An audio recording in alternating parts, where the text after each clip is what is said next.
if possible, it would be extremely valuable to the ecosystem. January 2026. From a prison cell in Brooklyn, one of the most notorious fraudsters in financial history posts on Twitter every single day. He praises Trump, attacks Biden, calls himself a victim of the system. This is Sam Bankman-Fried, a man millions of people once trusted. A man who stole $8 billion from his own customers. A man sentenced to 25 years in federal prison, and he's still trying to get out. On January 8, 2026, Trump sits down with the New York Times. A reporter asks about a pardon. Trump's answer is short: no. The door slams shut. Sam Bankman-Fried's story didn't end the day FTX collapsed. It didn't end a trial. It's still unfolding right now, and there's something about it that most people still haven't fully understood. 2019, a young guy in cargo shorts and a wrinkled t-shirt launches a crypto exchange called FTX. He's already been running a trading firm called Alameda Research for 2 years and making serious money. FTX grows fast. Within a few years, it becomes the third largest crypto exchange in the world by trading volume. Investors pour in billions. Celebrities sign endorsement deals. Forbes puts him on the cover. But Sam's image isn't just guy who got rich in crypto. He talks about effective altruism, about how his life's mission is to earn as much money as possible and give it all away to benefit humanity. He flies economy, sleeps 4 hours a night, lives in a brew house with his employees. The media loves him. Regulators trust him. Investors see him as different. And that's exactly what made this story so devastating. If you like stories about power, money, and the decisions behind them, subscribe. It only gets more intense from here. Here's what FTX customers didn't know. FTX and Alameda Research weren't just related companies. They were fused together at the bloodstream. According to prosecutors, and confirmed by the court, Bankman-Fried had spent years using FTX customer funds to plug holes at Alameda. A customer deposits money on the exchange. They assume it's sitting there, safe, protected. In reality, a significant portion of those funds was being routed into a hedge fund, making risky bets and piling up losses.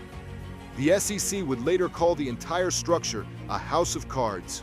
But from the outside, it looked like a sophisticated, intelligent, almost ethical financial empire. That contrast is what makes this story so disturbing. 2022. The crypto market starts to fall.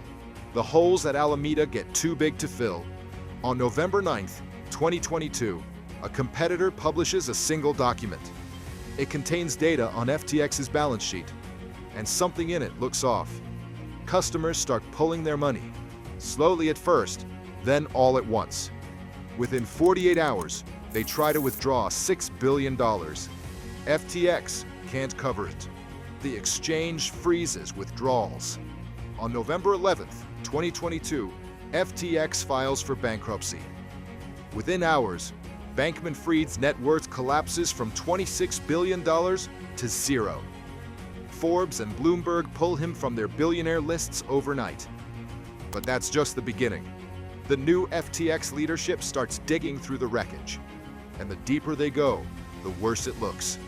Money had been moved in ways that took court proceedings to trace. Basic accounting systems didn't exist.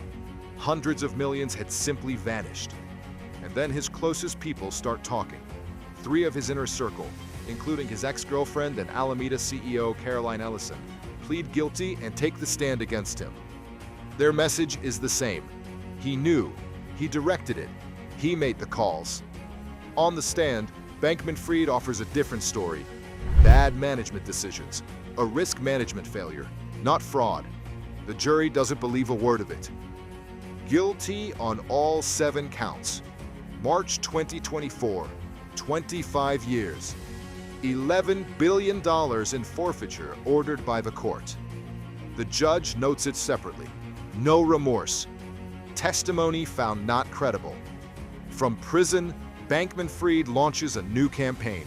Through a proxy account on Twitter, he praises Trump, attacks Democrats, calls his trial judge biased, posts that FTX was always solvent. He even gives an unauthorized jailhouse interview to Tucker Carlson. It's sort of dystopian.